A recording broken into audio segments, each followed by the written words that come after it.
Hey everybody, Courtney Smith here with our March 8th edition of Wall Street Winners. Let's dive right in. Oh my God, this is so great. You can leave now. This is the best part of the whole presentation. Okay, so we came under a lot of pressure here in a couple of days and then completely reversed it on Friday. But look at the purple predictor. The purple predictor is still weak, and it's weaker than the price action itself.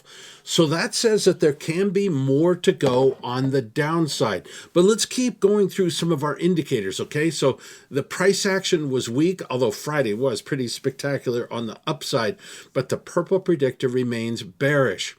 Dow Jones, selling pressure kind of popped up during the week and then sold off. But notice there was no increase in buying pressure.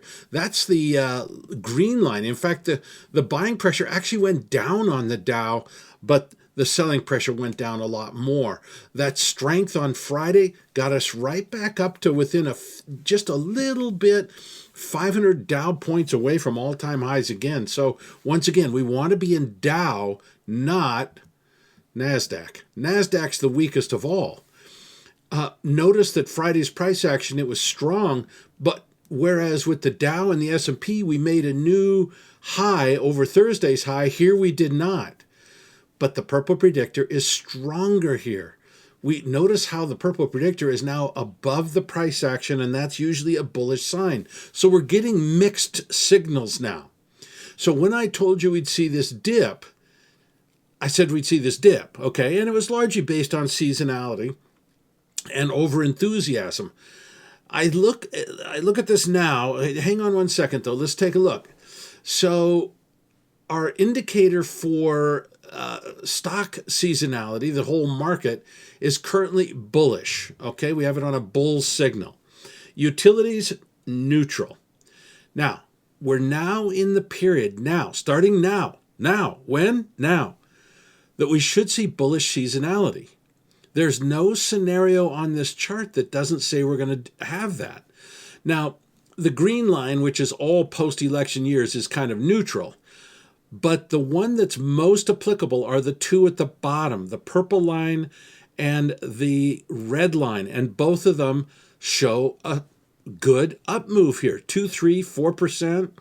The purple line actually shows us moving up about 5%. Okay, just to the next week. So we can't be thinking about bear markets now. And in fact, we have to start thinking that this little dip is over. We saw like a strong purple predictor on the NASDAQ, even though it's weak on the S&P. We saw the Dow show some good strength, but the NASDAQ didn't. So we're seeing a lot of mixed signals now. We're not seeing them all bearish, all bullish, anything like that. And then with the seasonality the way it is, we should probably start seeing some strength and a revival. So don't be getting short aggressively right now. Asset allocation, we got a little bit more money back in the market from the bond market. They moved over. Our stock market RISKDICATOR came down. And this, I think, is you can see that in the fact that they moved into Dow stocks and out of NASDAQ stocks, because Dow stocks, IBM, General Motors, they're less risky than high-flying tech stocks in the NASDAQ. So that makes perfect sense to me. Global shares pretty much following the U.S. Yield curve, though, moves to new highs. The market is buzzing with this because they know that the Fed is letting this happen. They're letting the 10-year Treasury go way up. Now, there's been upside pressure on the 10-year Treasuries since March of last year. You can see the sharp rebound in the yield curve in March of last year.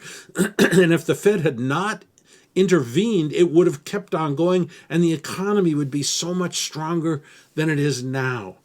But nonetheless, I count this as generally positive. There comes a point where 10-year Treasuries are so high that they start to damage other markets, but we're not quite there yet. So the bonds didn't quite break their lows. I think we're going to pretty soon. We are seeing, once again, some strength come into the market. So the easy part of the bear market is over for now. We'll probably see some consolidation for a while, and then we're going to break down again. We're going to see much higher 10-year treasuries here. So get your mortgage now. Bond key factors, all of them bullish except the price of gold. But gold is going down now. It's a leading indicator of interest rates, but it's going down because real yields are going up so much. So this is how they fit together. 10-year treasuries are moving up a lot because of previous price action in gold. You have to remember gold is a leading indicator of interest rates. So you have to look at that big bull market that we had from 2018 that ended in about July of last year. So that is what's leading the bond yields higher. But now we need to see the CRB crack. If the CRB cracks, then I think this bear market in bonds is over. So we'll keep you posted. You've made massive amounts of money following my recommendation here in the bond market. Massive amounts. Nobody else called this type of rally in yields. U.S. dollar stronger. I've been tepid on the dollar. I'm getting more bullish because I think that the U.S. monetary policy is much tighter. Even though it's ultra loose, it's tighter than, say, the European, Japanese, whoever, really. Maybe the Chinese are the only ones that are tighter than the U.S. monetary policy. The stimulus package will then boost economic activity. That's the thinking of the market. And therefore, we're going to see a rally in the dollar. Rally in dollar, bear market in gold. Do not listen to the Johnny One Notes that are trying to sell you gold and silver. They're hucksters, not traders. And they don't understand what drives gold prices. But we do, because we're here in Wall Street Winners. And here we can see that we now have 2 bearish indicators and 1 neutral. So we have to remain bearish gold. Crude oil popped to new highs. Once again, this is on the news that, yes, they're going to increase supply with OPEC Plus, just not as much as they were planning to do. So we're seeing a pop up here, and global economic growth is getting better. So demand is increasing, supply is going up, but not as much as demand.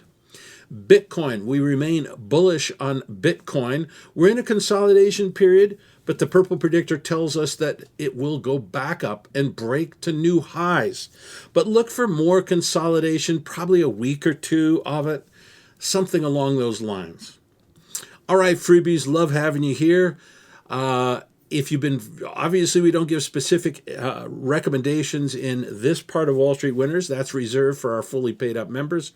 But hey, if you followed what we've been telling you, you've made massive amounts of money in this market. Just ridiculous.